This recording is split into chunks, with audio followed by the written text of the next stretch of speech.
अगर आपके पास कोई हुनर है तो यकीन मानिए कि आपके पास जीवन की बहुत बड़ी पूंजी है। उसी हुनर के साथ आज हमारे साथ हैं मुस्तकीम अली जी।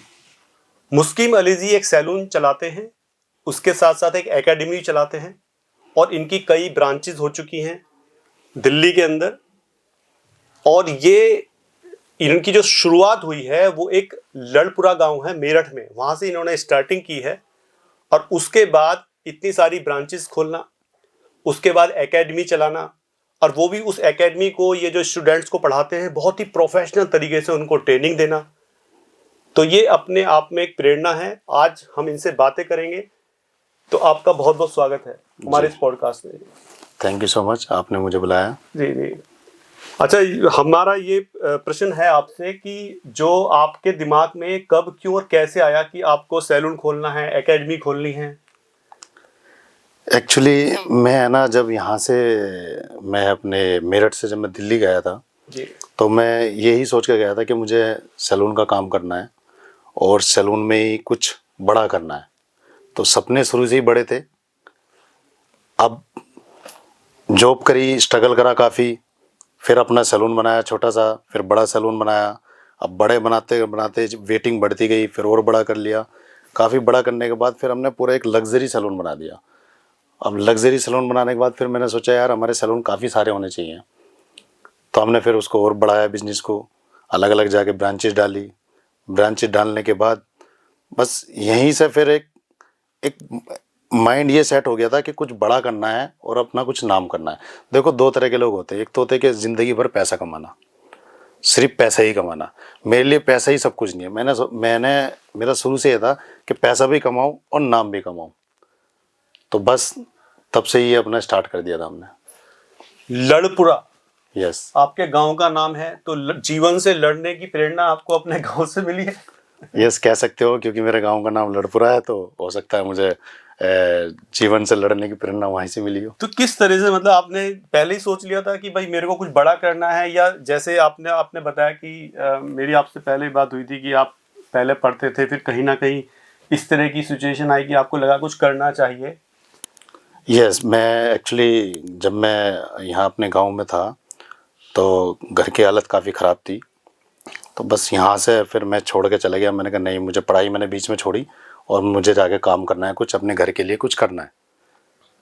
फिर वहाँ जाके मैंने देखा कि मुझे तो यार पढ़ाई की यहाँ तो बहुत ज़्यादा ज़रूरत है। तो मैंने काम भी करा और साथ में अपनी पढ़ाई भी पूरी करी। काम भी किया और साथ में पढ़ाई भी पूरी करी।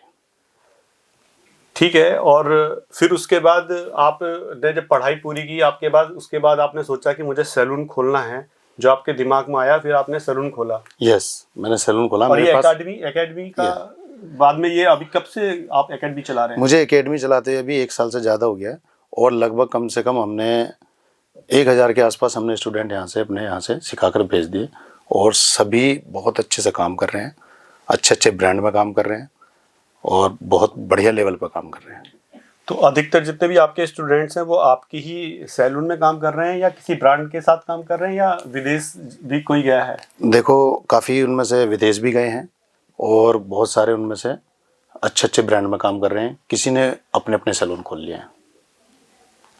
अपने अपने सैलून भी खोले हैं लोगों ने? अच्छा अच्छा। तो किस तरह के स्टूडेंट्स आपके पास आते हैं? क्योंकि मैंने आपकी रील देखी थी, उसमें कहीं आप बोल रहे थे अपने स्टाफ से कि गुटखा वगैरह की बात चल रही थी। यस। तो कुछ इस तरह के स्टूडेंट्स भी आते हैं जो इस तरह की देखो, हमारे पास जब स्टूडेंट आते हैं तो हमारे पास सारे स्टूडेंट वो आते हैं जो बेचारे बहुत ही ज़्यादा गरीब हैं, जो 1 लाख 2 लाख रुपए फीस अफोर्ड नहीं कर सकते। तो वो मेरे पास आते हैं कुछ ना कुछ ये उम्मीद लेकर कि हमें यहाँ से कम पैसों में, कुछ बेचारे कर्ज लेकर आते हैं, कुछ उधार लेकर आते हैं, कुछ इकट्ठे कर कर अपने पैसे जोड़ते हैं, तब आते हैं।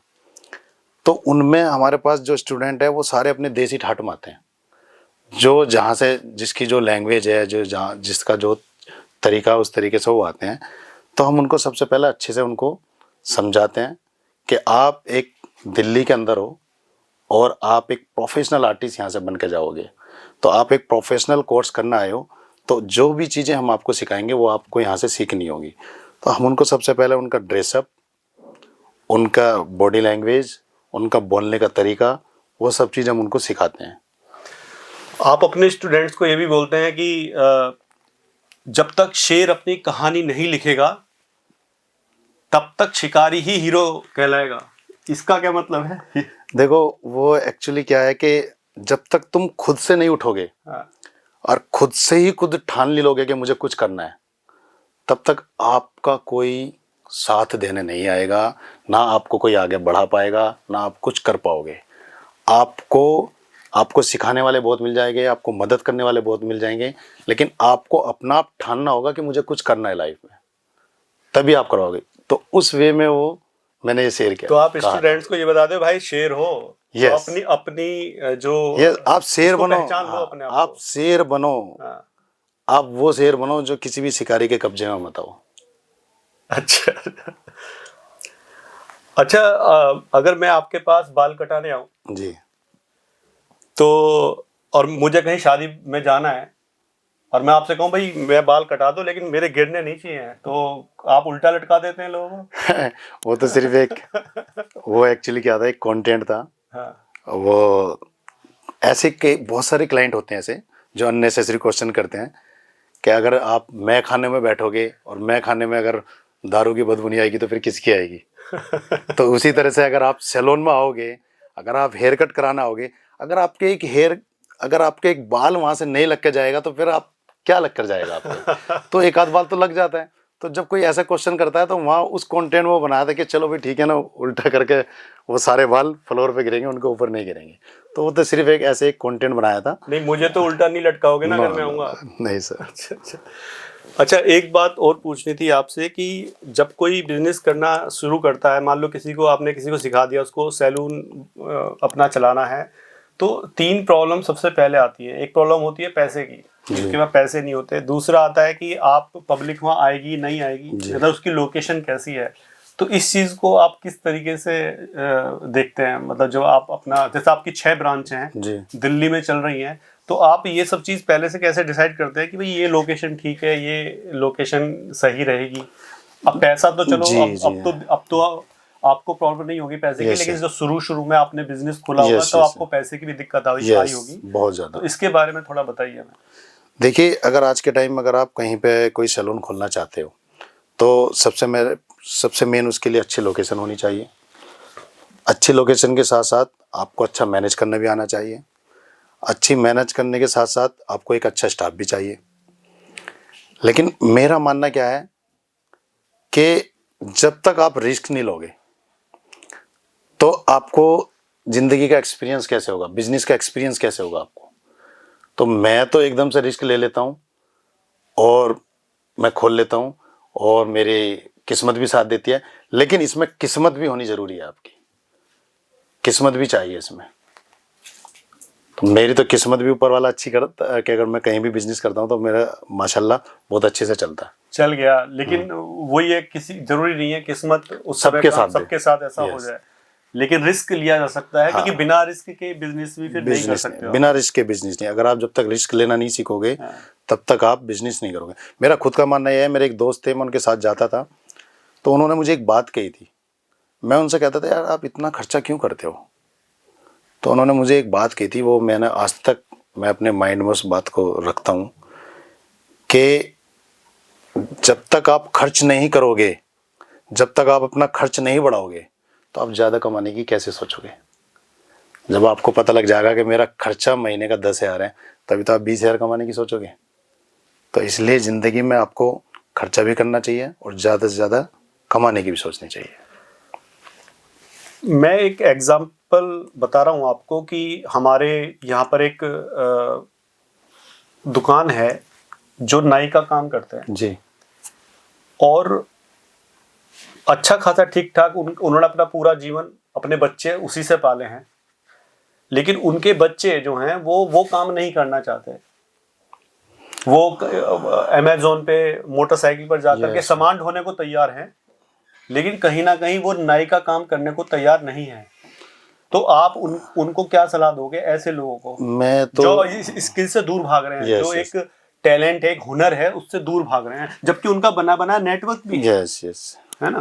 तो मैं तो उनको यही सलाह दूंगा कि जब आपके हाथ में हुनर है और आपके हाथ में टैलेंट है तो आप उससे दूर क्यों भाग रहे हो। आज के टाइम में इस इंडस्ट्री से बड़ी कोई इंडस्ट्री नहीं है, इससे बड़ा कोई बिजनेस नहीं है। अगर दूसरे लोग आपके सहारे से इस बिजनेस में इतना आगे बढ़ सकते हैं तो आप खुद से अपनी स्किल से अपने हुनर से क्यों नहीं आगे बढ़ सकते। और कर्म कोई छोटा होता नहीं, वो शायद कुंठित है या तो उसको छोटा मानते हैं, या इस तरह की जो फीलिंग्स हैं लोगों के अंदर। नहीं आज देखो, मैं तो उनको हाँ, कुंठित ही बोलूंगा जो। आप बिल्कुल सही कह रहे हो। पहले इस काम को बहुत ही छोटे लेवल पे देखा जाता था हाँ। और बहुत ही ज़्यादा थोड़ा नज़रों से भी थोड़ा अलग ही देखा जाता था। हाँ। लेकिन आज की मेंटेलिटी बदल चुकी है लोगों की। आज के टाइम में ये बिजनेस इतना बड़ा, अगर आप बात करो तो हर घर में तो मेकअप आर्टिस्ट निकलेगा आपको। अगर आप मेट्रो सिटी में जाओ तो वहाँ पे हर घर में आपको अब हेयर स्टाइलिस्ट बन रहे हैं। अगर मैं बात करूँ तो आज के टाइम में कोई अगर गर्लफ्रेंड भी है ना अगर कोई लड़की भी है, अगर आज के टाइम में वो ये ख्वाहिश रखती है कि मेरा बॉयफ्रेंड जो बने हेयर स्टाइलिस्ट बने, ताकि मेरे ना स्मूथनिंग, केराटिन, मेरा पूरा सैलून का फ्री हो सब कुछ। तो आज की मेंटेलिटी तो ये हो चुकी है। जी जी जी जी। अच्छा, आप अपने बारे में ये बताइए कि जो आपको जो ट्रेनिंग मिली है स्टार्टिंग में, वो कोई गुरु हैं रहे हैं आपके, या अपना ही खुद का एक्सपीरियंस और एक्सपेरिमेंट कर करके आप यहाँ तक आए हैं? नहीं नहीं, मेरे भी गुरु रहे हैं। मेरे गांव के ही थे। शुरू में तो मैंने उन्हीं के पास सीखा है, वो मेरे गुरु थे। उसके बाद फिर मैंने अपने आप को प्रोफेशनल कैसे बनाया जाए, तो फिर मैंने VLCC से भी कोर्स किए हुए हैं। फिर मैं मुंबई गया, मुंबई से भी मैंने कोर्स किया, मलेशिया से भी मैंने ट्रेनिंग ली है। तो मैं ट्रेनिंग आज भी लेते रहता हूँ और अभी भी फिर मैं आउट ऑफ इंडिया जा रहा हूँ एक ट्रेनिंग के लिए। तो हमने खुद से लाइफ में इंसान का एक कहीं ना कहीं गुरु होता ही होता है। मैं जब लोकल में था तब भी मेरे गुरु थे, जब मैंने प्रोफेशनल कोर्स किया तब भी मेरे गुरु हैं, और आज वो मेरे साथ भी हैं, मेरे साथ चल रहे हैं मेरी एकेडमी में। तो आदर्श कौन रहे हैं आपके? आदर्श तो मैं जब यहाँ से शुरू में गया था तो मैं शुरू से यही सोचता था कि जैसे जावेद हबीब है, उनके मैं आर्टिकल पढ़ता था, हबीब साहब के, उनके आर्टिकल देखता था और मैं उनको देखता था तो मेरे मन में यही आता था कुछ बड़ा बनने की, कुछ बड़ा करने की। तो मैं उनका आर्टिकल काट काट कर रखता था अपने पास। लेकिन उनकी फ़ीस उस वक्त इतनी होती थी, आज से 25 साल पहले, कि मैं वो फ़ीस भरने लायक नहीं था, मैं पैसे नहीं भर सकता था। तो इसलिए मैं सिर्फ काम करता गया, जॉब करता गया, मेहनत करता गया। फिर मैंने उसके बाद मेरे पास पैसे आए, मैंने कोर्स करे, कोर्स करने के बाद फिर मैंने अपने सैलून डाले। फिर आज मैंने सोचा क्यों ना लोगों के लिए कुछ किया जाए, क्योंकि आप कितना ही पैसा कमा लो लेकिन आपको सोशल वर्क भी करना चाहिए। अगर आप सिर्फ पैसा कमा कर रखे रखोगे अपने पास तो मुझे नहीं लगता कि आप पैसे से आपकी नीड पूरी हो जानी चाहिए, लेकिन अगर आपको लगता है कि आपका अल्लाह ताला ने अगर आपके हाथ में दिया है कुछ, तो एक सोशल वर्क भी आपको करना चाहिए। तो एज ए सोशल वर्क मैं ये 20-20 हज़ार रुपये में कोर्स करा रहा हूँ, ताकि मेरे जितने भी स्टूडेंट हैं या जो भी मेरे पास आना चाहता है, सीखना चाहता है, जो इस लाइन में आना चाहते हैं, वो लाइफ में कुछ कर सके, अपने पेरेंट्स के लिए, अपने बच्चों के लिए, अपने लिए, किसी के आगे हाथ ना फैलाए। एक तरीके से एक स्किल उनके हाथ में जा रहा है और एक वो बहुत और कर रहे हैं लोग आज के टाइम में सीख कर। तो जो स्किल आप सिखा रहे हैं उसके आमतौर पर और जगह कितने का कोर्स है? सर अगर मैं बात करूं तो कोई 1 लाख रुपए ले रहा है, कोई 2 लाख रुपए ले रहा है, कोई 2.5 लाख रुपए ले रहा है। आप कितने में करा रहे हैं? मैं करा रहा हूं सर, मैंने शुरुआत करी थी 10,000 से, अब मैं 20,000 का करा रहा हूं। और मैं 20,000 में इसलिए करा रहा हूं, पैसे कमाने के लिए नहीं करा रहा, कि सब सीख कर जाए और अच्छा खासा सीख जाए, अपने पैरों पर खड़े हुए, अपना सैलून बनाएं, अपनी अच्छी जगह जॉब करें और अपने घर परिवार को चलाएं। एक बैच में कितने स्टूडेंट होते हैं? मेरे बैच में अभी 2 बैच चलते हैं, एक मॉर्निंग एक आफ्टरनून। एक बैच में 40 बच्चे होते हैं, तो दोनों बैच मिलाकर मेरा 80 स्टूडेंट होते हैं एक बैच। तो बच्चे जो जिस हर तरह के आते हैं, पढ़े लिखे भी होते हैं? यस, मेरे पास सर पढ़े मतलब लिखे एक तो पहले तो ये चीज थी कि भाई पढ़े लिखे लोग इसमें कम जाते हैं, लेकिन अब ऐसा ये ट्रेंड बदल रहा है। सर मेरे पास है ना, पढ़े लिखे भी बहुत आ रहे हैं, और मेरे पास जो बेचारे बिल्कुल पढ़ना नहीं जानते, जो लिखना भी नहीं जानते, मैं उनको भी सिखा के भेज चुका हूँ अभी तक।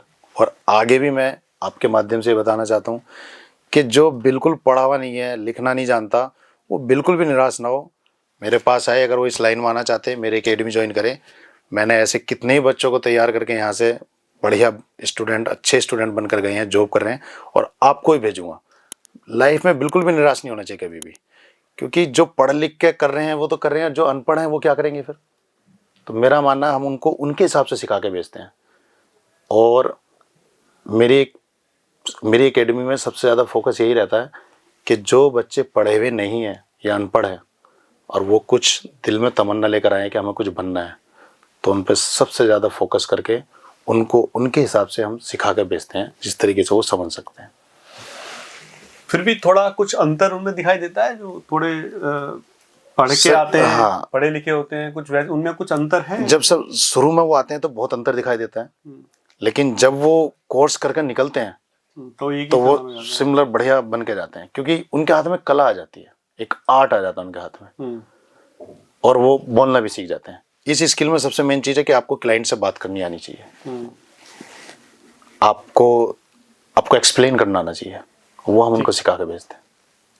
मैंने सुना है कि आप एकेडमी में स्टूडेंट्स की मदद भी करते हैं, तो वो किस तरीके से करते हैं आप? सर मेरा देखो मदद वाला तरीका ये है कि एक तो होता है कि कोई आपके सामने दिख रहा है कि भाई ये गरीब है, इसके पास पैसे नहीं है, तो लोग क्या करते हैं, मैंने जो अभी तक आपने भी देखा होगा और हमने भी देखते रहे हैं, कि या तो उनको पैसे दे दिए जी, या उनके घर में राशन डलवा दिया जी, उस तरीके से मदद। लेकिन वो राशन अगर आपने डलवा दिया कितने दिन खाएगा, 1 महीना, 15 दिन, और अगर आपने पैसे दे दिए तो वो कितने दिन चलेंगे। तो मेरा तो मदद करने का स्टाइल ये है कि आप लोगों के हाथ में स्किल दे दो, लोगों के हाथ में हुनर दे दो, ताकि वो किसी का आस्तिकी ना बने, किसी से मांगने ही ना जाए, खुद से कमाए, खुद से अपनी कहानी लिखे, खुद से अपने आप को काबिल बनाए। ठीक है। और इसके अलावा आपका जो एकेडमी है उसके अंदर जैसे आपने बताया कि आप दूसरे लोगों से थोड़ा कम रीजनेबल प्राइस पर आप कोर्स अपना सिखाते हैं, तो आपका जो एकेडमी है उनसे किस तरह से अलग है? मेरी एकेडमी का जो अलग है थोड़ा सा, जो लोगों को पसंद आ रहा है वो ये है, कहीं ऐसा तो नहीं है आप कोर्स कम कराते हैं? नहीं नहीं नहीं नहीं, पूरा प्रोफेशनल सिखा के भेजते हैं। और इसकी गारंटी ये है कि वो सभी 99% स्टूडेंट मेरे जॉब कर रहे हैं, बड़े ब्रांड में जॉब कर रहे हैं। मैं जो अपना कोर्स का जो मेरा जो तरीका है वो ये है कि सामने वाला जो स्टूडेंट हमारे पास आया, सबसे पहले उसकी मेरिट को समझो, वो किस तरीके से सीखना चाहता है, किस तरीके से उसकी समझ में आएगा, तो हम उसको उस तरीके से सिखा के भेजते हैं जिस तरीके से उसकी समझ में आना चाहिए। तो हमारे जो ये सबसे मेन तरीका जो हमारे स्टूडेंट को पसंद आ रहा है कि अगर कोई पढ़ा हुआ नहीं है तो हम उसको उस पर उस तरीके से काम करते हैं अलग से, और अगर कोई पढ़ा हुआ है अच्छे से, वो सब चीज़ सीख रहा तो उस पर उस तरीके से काम करते हैं। हम सामने वाले स्टूडेंट को समझते हैं कि ये समझेगा किस तरीके से। हमारा एक ये पैटर्न नहीं है कि बहुत सारी एकेडमी में होता है कि आप सिखाते जा रहे हो, फॉर्मेट इंग्लिश का हो या हिंदी का हो, आप सिखाते जा रहे हो, हाँ बेटा आपके समझ में आया, उन्होंने कह दिया हाँ जी हाँ समझ में आया, आगे बढ़ते गए। हम नहीं, अगर हम जब तक उनसे अच्छे से हमें खुद से फील ना हो जाए कि हाँ इनकी समझ में आ गया, खुद से ना देख ले, उसको चेक आउट ना कर ले अच्छे से, तब तक हम उनको सिखाते रहते हैं। तो प्रैक्टिकल आपके यहाँ ज़्यादा होते हैं या थ्योरी ज़्यादा होती है? सर हमारे यहाँ थ्योरी भी पूरी होती है, पूरा हम एक पार्ट हमारा पूरा थ्योरी का चलता है, फिर एक पार्ट हमारा डमी की प्रैक्टिस पर चलता है, फिर जो एक लास्ट का पार्ट होता है वो हमारा डमी मतलब वो जो सो हेयर वाली जो जैसे कपड़े पहना के रखते हैं वो लोग, तो ऐसी डमी बालों की, ऐसी एक हेयर की अच्छा डमी उस पे हेयर कटिंग का यस प्रैक्टिस कराते हैं? अच्छा अच्छा, उस पर हम प्रैक्टिस कराते हैं। फिर उसके बाद हम लाइव मॉडल प्रैक्टिस कराते हैं। अच्छा हमारे सबसे स्ट्रॉन्ग चीज़ क्या है कि हमारे पास लाइव मॉडल बहुत हैं। बहुत सारी एकेडमी ऐसी हैं जिनके पास है ना मॉडल्स की कमी है, वो उनको अच्छे से उन पर प्रैक्टिस नहीं करा पाते। तो हमारे पास अल्लाह का शुक्र है कि हमारे पास लाइव मॉडल बहुत हैं, तो हम उन पर उनको प्रैक्टिस करा के भेजते हैं। अच्छा, जो हेयर कटिंग है, आपने जैसे आपके उसमें लिखा हुआ है इंस्टाग्राम पे कि आप 1 करोड़ हेयर स्टाइलिस्ट यस का आपका सपना है कि मेरे स्टूडेंट कम से कम 1 करोड़ तक पहुंच जाएं जो एक्चुअली हेयर स्टाइलिस्ट हो, है ना? तो इसमें जो मुझे ये पूछना था, एकेडमी आज चला रहे हैं, तो इसमें तो ये प्रैक्टिस का गेम है सारा, या इसमें भी कुछ टेक्निकल चीजें होती है बाल काटने में? नहीं सर, ये सब टेक्निक होती है सर, और इसमें ये सिर्फ प्रैक्टिस, बस प्रैक्टिस कर लो और हो नहीं गया? नहीं सर, टेक्निक और थ्योरी सारी चीज़ें होती है इसमें। और जो वो मिशन जो बता रहा हूँ, मिशन 1 करोड़ का इसलिए है कि एक मेरा मिशन है कि 1 करोड़ तो कम से कम मेरी एकेडमी से स्टाइलिश बन के जाए, और इतने ही अमाउंट में बनकर जाए। क्योंकि अगर वो 1 करोड़ बनकर जाएंगे तो सोचो वो कितने करोड़ का घर, अपने परिवार का पेट पालेंगे अच्छे से। और जो टेक्निकल वर्ड आपने बोले कि वो एक प्रैक्टिस के थ्रू कैसे कट करते हैं, तो वो एक टेक्निक होती है सर। हमारी एक डिग्री होती है हेयर कट की, कि इतनी डिग्री पे हमारा ये हेयर कट कटेगा, ये बाल कटेगा, इतनी डिग्री पे ये वाला बाल कटेगा, यहाँ ये 45 डिग्री पे जाएगा, ये 90 डिग्री पे जाएगा, ये 135 पे जाएगा, या 180 पे जाएगा। तो वो सब हम पढ़ाते ताकि उनको एक पता लग जाता कि अब हमारा कलर जो है, वो जो हमारा हेयर कट है वो किस तरीके का आएगा। तो वो ऐसे नहीं सीधा उठा हेयर काट दिए। अच्छा, तो वो एक डिग्री समझाते हैं हम पूरी प्रॉपर तरीके से। जी जी जी। ताकि आपने देखा हो कि आज के टाइम में बहुत सारे स्टाइलिस्ट ऐसे जो आँख पे पट्टी बांध कर भी हेयर कट कर देते हैं, तो वो इसीलिए कर देते हैं, उनको पता होता है कि हमने हेयर कट उठाया तो हमारी ये डिग्री। तो वो जो एंगल है, वो एंगल से हमें पता लगता है हमारी डिग्री कहाँ पे जा रही है। जी। एंगलर होल्डिंग, तो ये सब एक तरीके से पूरा समझाया जाता है स्टूडेंट को, तब वो हेयर कट सीखते हैं। तो जो हेयर कटिंग होती है वो चेहरे पर भी डिपेंड करती है कि किसका चेहरा लंबा है, किसका गोल है, इस तरह का भी कुछ होता है? यस, ये भी टेक्निकल है? नहीं नहीं नहीं, वो चेहरे के अकॉर्डिंग। अगर किसी का राउंड चेहरा है, या किसी का ओवल है, या किसी का लंबा चेहरा, तो उसके अकॉर्डिंग फेस फ्रेमिंग की जाती है, उसी के अकॉर्डिंग उनको हेयर कट बताया जाता है। वो अपनी चॉइस खुद बताते हैं क्लाइंट, या आप बताते हैं कि भाई ऐसा करा लो तो तुम्हें ये कटिंग जो है शूट करेगा? देखो आज का टाइम सर गूगल का है, हाँ। सोशल मीडिया का जमाना, तो लोग फोटो भी लेकर आते हैं। अच्छा। लोग गूगल भी कर लेते हैं। और लोग फिर वो कुछ अपना बताते हैं, फिर वो स्टाइलिस्ट पे बोल देते हैं कि अब आप बताओ मुझे क्या सूट करेगा। ओके। तो एज ए स्टाइलिस्ट हम उनको बताते हैं आपको ये सूट करेगा, फिर उस तरीके से उनको हम कट करते हैं। दिल्ली में आपके 5 ब्रांच हैं सैलून के, राइट? या और 1 ब्रांच आपकी एकेडमी की है। यस। तो ये ऑपरेशन कैसे चलता है? मतलब पास सैलून होना, एक एकेडमी होना, तो किस तरीके से आप इसको मैनेज करते हैं? ऑपरेशन कैसे होता है? सर हम है ना अभी खुद से मैनेज करते हैं, हमने मैनेजर बना रखे हैं हर जगह।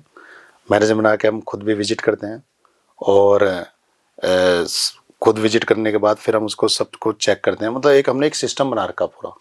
लेकिन 1 करोड़ का सपना आप अकेले तो पूरा नहीं कर पाओगे? सर एक टीम होती है पूरी, एक टीम वर्क होते हैं सर। अगर मैं कहूँ दुनिया का कोई भी एक इंसान अकेला कुछ नहीं कर सकता, उसके साथ एक टीम होती है। तो मेरे साथ भी मेरी टीम जुड़ी हुई है सर। और मैं आपको एक चीज़ और बताना चाहता हूँ, मेरा एक खुद का एक पार्टनर है जो पिछले 25 साल से मेरे साथ में है, और हम दोनों मिलकर काम करते हैं, मिलकर डिसीजन लेते हैं। और वो उनका नाम जावेद है। बहुत अच्छे से 25 साल एक साथ मिलकर पार्टनरशिप में बिजनेस चलाना, सर मैं मानता हूँ बहुत बड़ी अपॉर्चुनिटी है। क्योंकि आपको पता है कि पार्टनरशिप में इतनी आसानी से बिजनेस चलते नहीं है। सबकी सोच अलग होती है, सबके डिसीजन अलग होते हैं, लेकिन यहाँ हमारा टचवुड अभी तक हम मिलकर चला रहे हैं।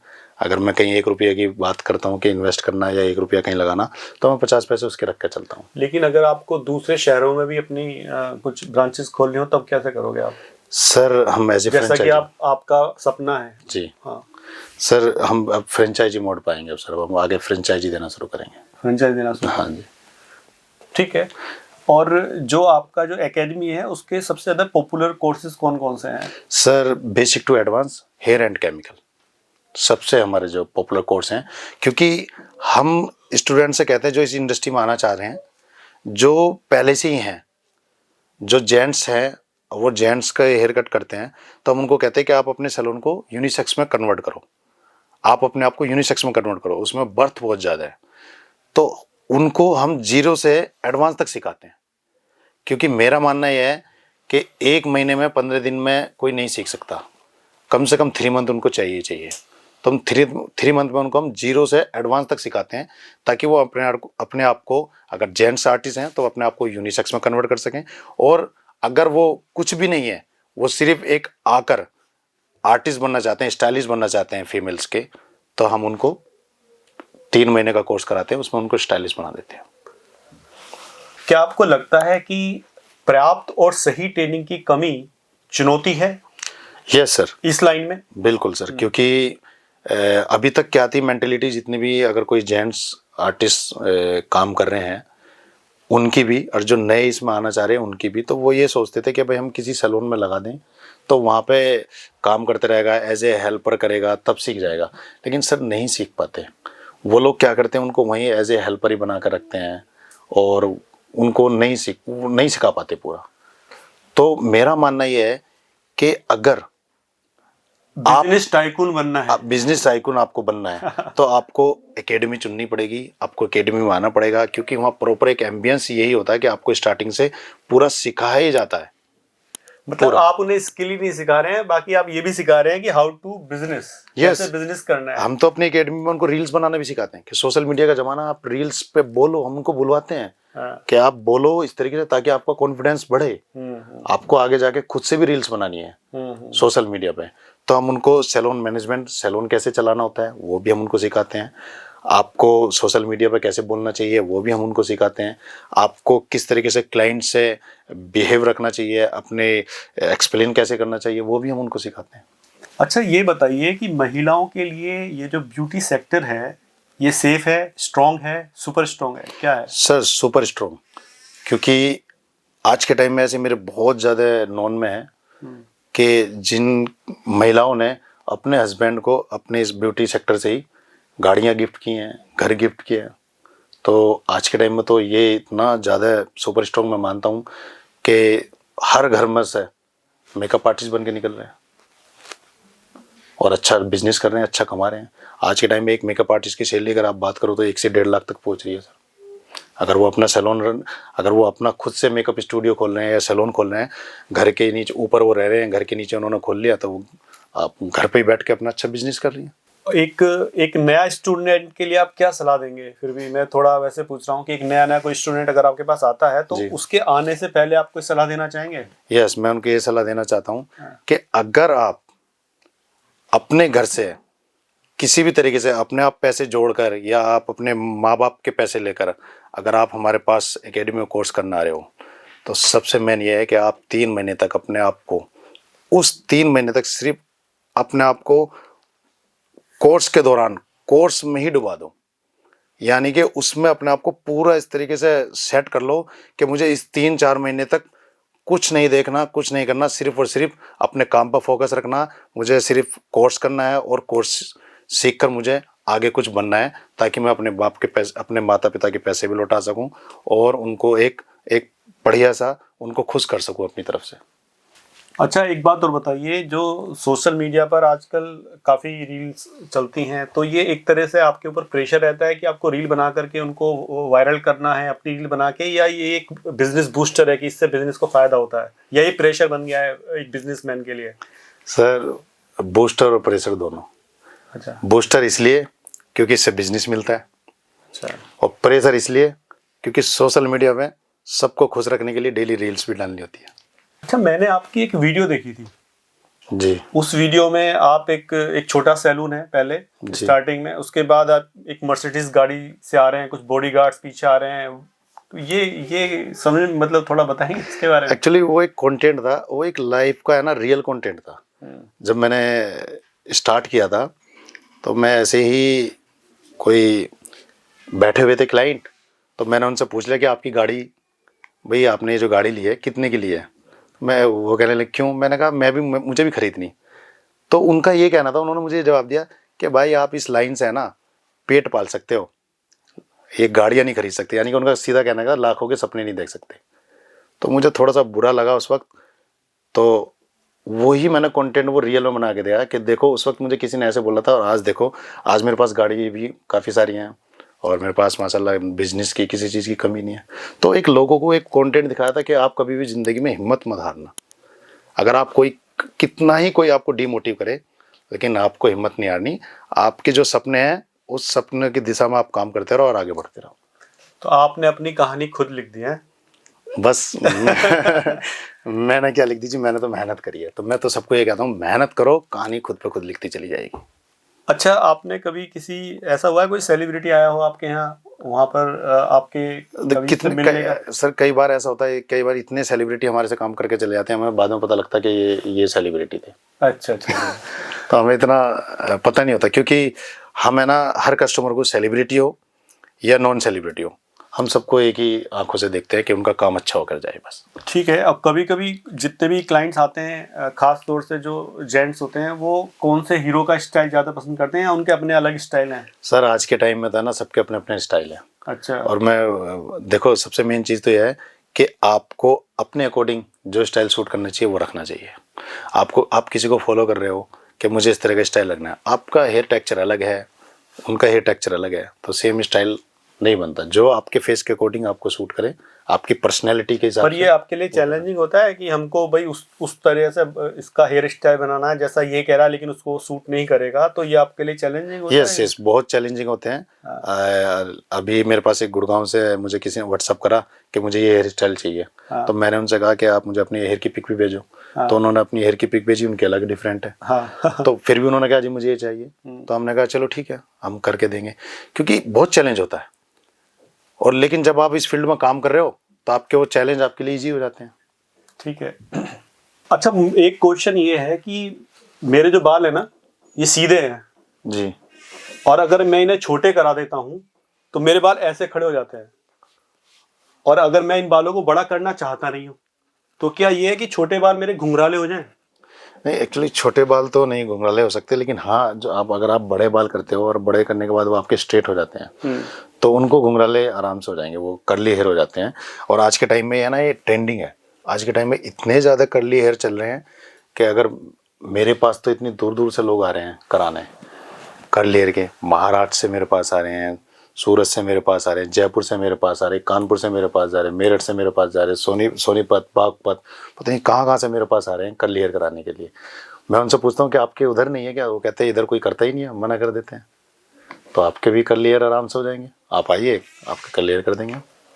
हाँ, मैं बहुत परेशान हूँ इन बालों से। अच्छा, ये बताइए कि आपके सैलून की सबसे हिट सर्विस कौन सी है?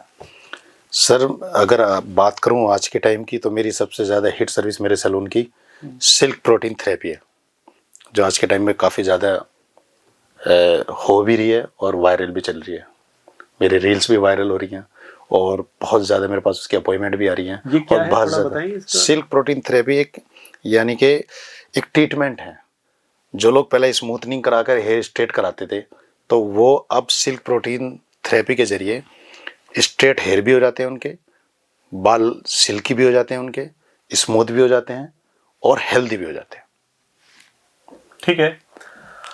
अच्छा, ये बताइए कि 5 साल बाद हम फिर मिलेंगे आपसे, खैर पे बीच में मिलेंगे, लेकिन 5 साल बाद आप अपने आप को, यानी कि मुस्तकीम अली सैलून को, आप सिटी वाइज देखते हैं, स्टेट वाइज देखते हैं, या नेशन वाइज देखते हैं?